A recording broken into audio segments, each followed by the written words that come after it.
राजगुरुनगर जवळ असलेले निमगाव हे दावडी गावावरून दावडी निमगाव किंवा खंडोबा मंदिरावरून खंडोबाचे निमगाव असे ओळखले जाते. निमगावपासून 1.5 किलोमीटरवर 24 फूट उंचीचा तट आपले लक्ष वेधून घेतो.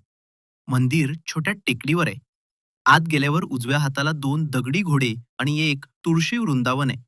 समोरच नंदी मंडपात नंदी महाराज विसावलेत. येथेच चिमाजी अप्पांनी आणलेली पोर्तुगीज घंटा आहे. शेजारीच 2 दीपमारा आहेत. मंदिरात शंकराची पिंड आहे.